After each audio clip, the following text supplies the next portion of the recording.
Okay, sa magpalang araw mga teknik. Meron tayong one dito, TV na 32 inches. Ang model is brand Devant. Model 32 LTV 800. Na mga teknik. Isang complaint nila is eto, patay. Pa-standby palagi. Pag inon mo,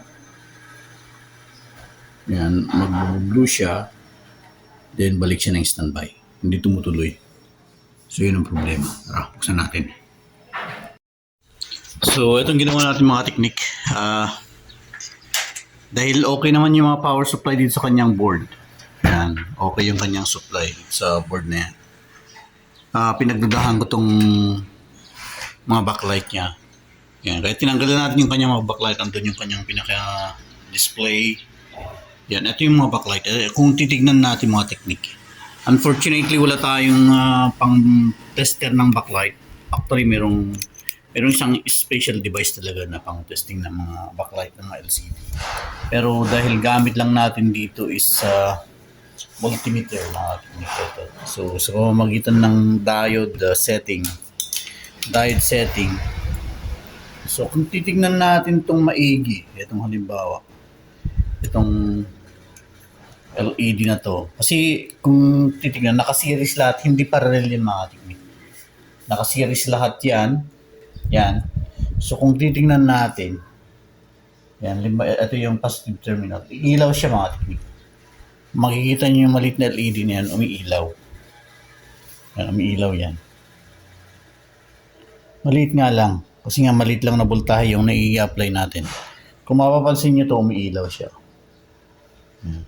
Konting ilaw lang. Tapos yan yung kanyang reverse bias kasi nag-a-apply tayo ng voltahe. Ito yung kanyang forward bias. Ayan, okay po siya. Meron siyang reading na ilan yung reading. Yan, meron siyang reading na 681. Tapos dito naman sa kabila, considering na ito yung plus. Ito yung plus. Yan, makikita niyo mga teknik, hindi siya umiilaw. Hindi siya may ilaw. Dapat ilaw to kahit konti lang sana. So mukhang pundido na to. Yan, tapos pag forward bias natin. Yan, dapat pag forward bias iilaw. Yan, wala din siyang forward bias. Mga technique. Hindi katulad dito, yan. Meron siyang value ng 680. Compare na din natin dito. Yan, meron din siyang 691 or 683. Pag reverse bias natin, yan, umiilaw po siya. Umiilaw siya, kung makikita nyo. Hello, good day mga teknik. Continuation dun sa ginagawa nating Devant na TV, 32 inches. So, meron pa tayong bagong device mga teknik, galing sa Lazada. So, nagkakahalaga lang to ng 529. Yan, makikita nyo mga teknik. 529, pati delivery charge na po yan. So, ito mahalaga to sa pag-testing ng mga LED. At ito, LED strip na testing natin bago tayo bumili ng pyesa niya. Kasi dun sa pag-testing ko nga dati, gamit lang ng multimeter, makikita naman na may problema ang system, yung specification ng LED kasi may iba't ibang LED na gamit sa TV. So, pwedeng 3 volts or 6 volts. So, yun ang hindi natin alam. Walang naka-specify dito kung 3 volts siya or 6 volts. So, para matesting natin mga kateknik, yung gamitan natin ng ganito. Bago pa yung mga teknik. Tapos, dito yung plus niya. Okay. Ito yung plus. Ito yung plus, ito yung minus. So, bago natin i-power on, yan, kung makikita nyo mga teknik, buo siya. Yan, tapos 16.1 volts. So, divided by 1, 2, 3, 4, 5, 6. Divided by 6, 6, 12, 18. Ayan o. Nagbago pa siya. Umiwanag, 16.817. So, 3 volts nga ang bawat isa mga teknik. At para maka-confirm tayo, try natin isukat sa isang LED katulad nito. Yan. 3 volts lang lumalabas. 3 volts lang. 6 volts. So, padagdag ng padagdag. So, itong strip na to ay okay. Yan. Ito naman isa. Ito naman isa. Kasi dun sa pag gamit ng aking multimeter, merong isang sira eh. So, tingnan natin ngayon. Ngayon, mga katiknik ko. So, hindi siya umiilaw. Tapos, ang bigay niyang supply is 306 volts. So ngayon, isa-isahin natin sila mga teknik. So ganito, iwan natin yung plus dito sa terminal na to. Then, kung tayo sa kabila, yan yung negative. So okay po ito mga teknik. Okay yan. Then, sa kabila. Yan, okay itong dalawa. Yan, okay hanggang dito. Okay pa hanggang dito. Ito yung nasukatan natin ng multimeter may problema. Yan o. Kitang-kita mga teknik. So, confirm na ito yung problema natin. Itong pa na to. Ayan o. Wala siya. So, continuation dito. Yan, okay. Buto. So, base sa testing natin mga teknik, ito yung may problema. So, kailangan natin bumili ng 3 volts na LED. Yan. So, yeah, good day mga teknik. Continuation doon sa ating ginagawang LED TV. So, meron tayong nabiling, nalaman natin na may problema dito sa isang LED niya. At saka bago natin check natin ulit. Yan, kung saan talaga may problema. Ngayon, nakabili tayo ng isang LED mga teknik. Nagkakahalaga ng 50 dito sa Dagupan. So,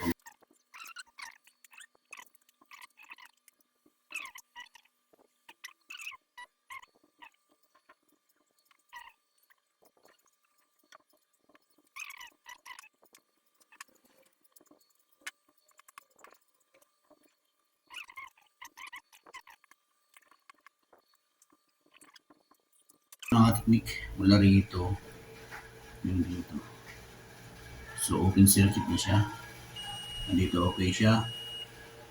Pero pagdating dito wala na. So na-open na siya mga teknik. So check na tayo. Nag-open na siya dyan.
So yan mga teknik, bago natin saraduhan, testing natin kung makakatotohanan ba yan. Hindi.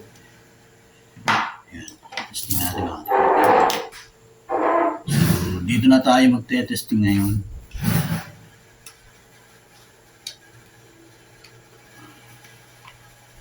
So minus dito. Tingnan natin kung ilaw siya mga teknik. Yan, minus, plus. Ayun, mga teknik, okay na. So, umilaw na lahat. Yan. Bago natin salpak mga teknik, testing muna natin.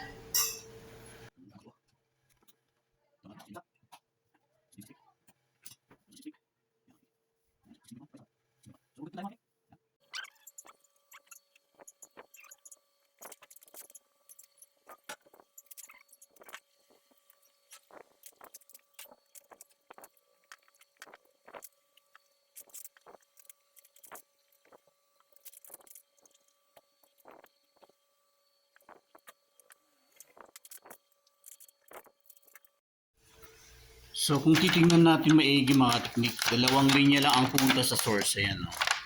So dito naka-series na rito yung kanyang connection. Yan. Naka-series na siya. Dito yung kanyang dulo.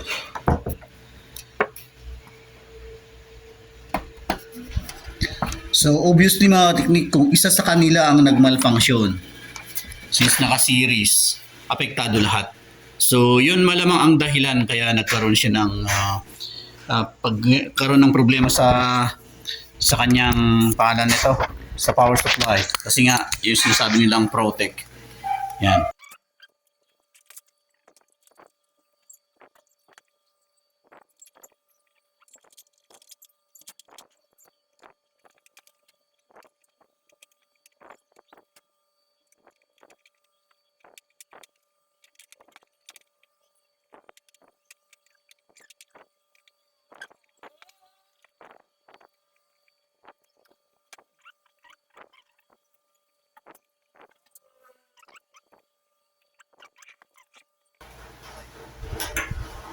So, sasok natin ang technique. Yan, naka-standby, red. Power. Yan, nag-blue na siya. Yun!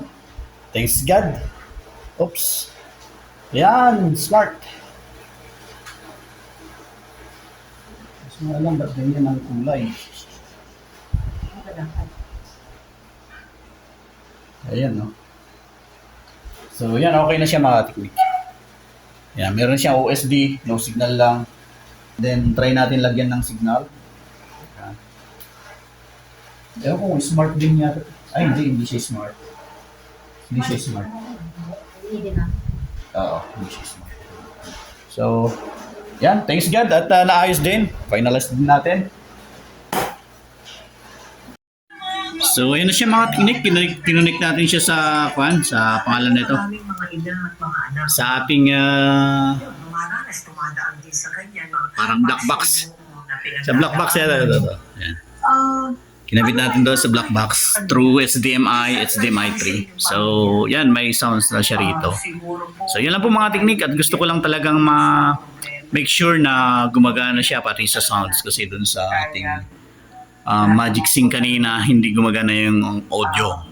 Nalaman ko na yung Magic Sync pala hiwalay yung kanyang audio signal niya. So ayun, thanks God at okay na, gumagana na siya at subukan na natin. Yan. So hanggang dito lang tayo mga technique at ayan. Muli, thanks God sa karunungan.